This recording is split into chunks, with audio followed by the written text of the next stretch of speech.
राजधानी में कूटनीति का महाकुंभ सजा हुआ है, लेकिन ये मंच दिल्ली अफ्रीका के बदलते शक्ति समीकरणों को संतुलित करने का केंद्र बन सकता है, क्योंकि G20 समिट की एक बड़ी सफलता में अफ्रीकन यूनियन की हिस्सेदारी भी है।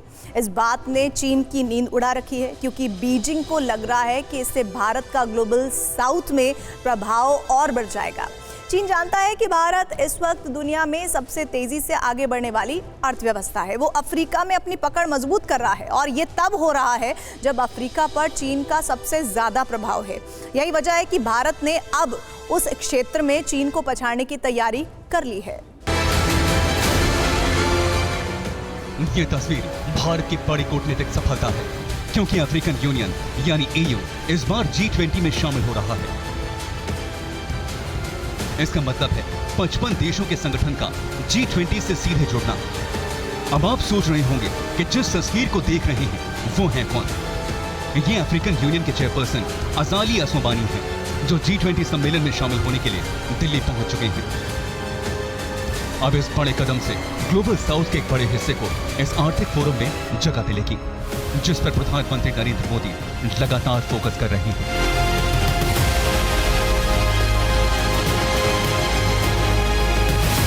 अफ्रीकन यूनियन के G20 के साथ जुड़ने की खबर प्रधानमंत्री मोदी के दुनिया भर में बढ़ते रुतबे का भी सबूत है,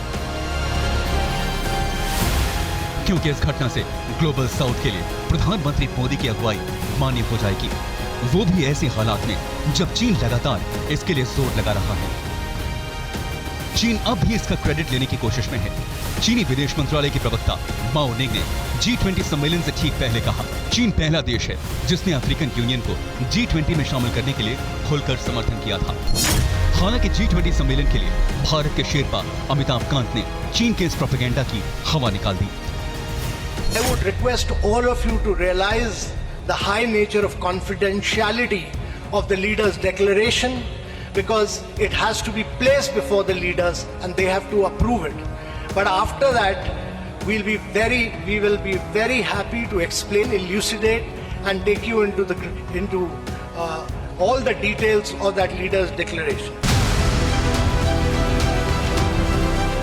अफ्रीकन यूनियन का G20 में शामिल होना G20 सम्मेलन की theme one earth, one family, one future को सार्थक कर रहा है।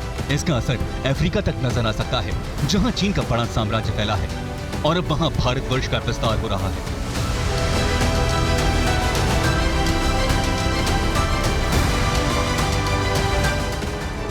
दरअसल दूसरे देशों के मुकाबले 20 सालों में अफ्रीका में सबसे ज्यादा चीन ने निवेश किया है। वो पिछले 10 सालों में अफ्रीकी देशों को $134 बिलियन यानी 11 लाख करोड़ रुपए का कर्ज दे चुका है। अफ्रीकी देश इस कर्ज को चुकाने में नाकामयाब रहे तो चालबाज चीन इस बहाने उनका दोहन करने लगा। चीन की अर्थव्यवस्था में गिरावट आई तो 2018 से उसने कर्ज देना भी कम कर दिया। इससे चीन की छवि नेगेटिव बनी और फायदा भारत को मिला।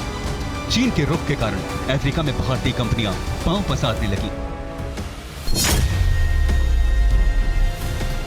और अब हर साल अफ्रीका में $170 बिलियन यानी 14 लाख करोड़ रुपए तक निवेश की तैयारी कर रही है। चीन का कर्ज चुकाने में भारत अफ्रीकी देशों की मदद कर रहा है। अफ्रीका में भारत की कंपनियों का विस्तार और चीन पर चोट की एक वजह रूस यूक्रेन जंग भी है। इस जंग की वजह से पूरी दुनिया में अनाज संकट पैदा हुआ। इस युद्ध की मार अफ्रीकी देशों पर भी पड़ी। ऐसे में भारत जरूरी सामान की कमी को पूरा कर अफ्रीका महाद्वीप में अपनी पकड़ को मजबूत कर रहा है। भारत ने चीन को मात देने का जो प्लान तैयार किया है, उसमें पहला है निवेश। इस मामले में चीन के बाद भारत दूसरे नंबर पर है। भारत ने पिछले 10 साल में 2,65,000 करोड़ रुपए से ज्यादा अफ्रीका के 42 देशों को कर्ज दिया है। दूसरा है व्यापार। भारत और अफ्रीकी देशों के बीच सोना, कोयला, क्रूड ऑयल और दूसरे खनिज का व्यापार होता है, जो 8,30,000 करोड़ रुपए पार कर चुका है। तीसरा है कूटनीति। भारत ने बीते 9 साल में 25 नए दूतावास दूसरे देशों में शुरू किए हैं। इनमें 18 दूतावास तो सिर्फ अफ्रीकी देशों में खोले गए हैं। यानी डिप्लोमेसी के लिहाज से भारत अफ्रीका को बेहद महत्वपूर्ण मान रहा है, खासतौर से वहां जहां भी चीन का खेल जारी है। अफ्रीका में चीन को पूरी तरीके से घेर लेना इतना आसान और इतनी जल्दबाजी में संभव नहीं होगा। चीन के बहुत डीप लिंकेजेस हैं और अफ्रीका की ट्राइबल सोसाइटी में आप देखें कि जो भी राजनेता आते हैं सत्ता में तो जल्दी सत्ता छोड़ते नहीं हैं और बड़ा वायलेंस का, डिस्ट्रस्ट का, इंस्टेबिलिटी का ऐसा माहौल है। तो और चीन की जो इकोनॉमिक लिंकेजेस है वो बहुत मजबूत है, उन लिंकेजेस को आसानी से रिप्लेस नहीं किया जा सकता है। यूनाइटेड इंस्टीट्यूट ऑफ पीस के मुताबिक दुनिया के क्रिटिकल मिनरल्स पर चीन का एक तरफा कब्जा है। दुनिया में क्रिटिकल मिनरल सप्लाई चेन के 60% प्रोडक्शन और 85% प्रोसेसिंग कैपेसिटी पर चीन का कब्जा है। सबसे अहम बात यह कि दुनिया के 1/3 खनिज संसाधन अफ्रीका में हैं, जहां चीन ने बड़े पैमाने पर निवेश किया है, कर्ज दिया है। जैसे कोंगो ही दुनिया को 70% कोबाल्ट की सप्लाई करता है। और बड़ी बात यह कि पूरे कोंगो में कोबाल्ट खनन पर चीन का कब्जा है। ऐसे में अब अफ्रीकी देशों को चीन के चंगुल से छुड़ाने के लिए अमेरिका और भारत ने बहुत बड़ी पहल की है। अफ्रीका में निवेश के अलावा यूरोपियन यूनियन के तर्ज पर अफ्रीकन यूनियन को भारत की अगुवाई में G20 में शामिल करने का फैसला हुआ। इसके अलावा अफ्रीका लगभग 30 लाख भारतीय मूल के लोगों का घर है, यानी पीपल टू पीपल कनेक्शन। अब इसी को आधार बनाकर हिंदुस्तान अफ्रीका के मैदान में चीन को शिकस्त देने की तैयारी कर चुका है। Bureau report, TV9 Bharatvarsh.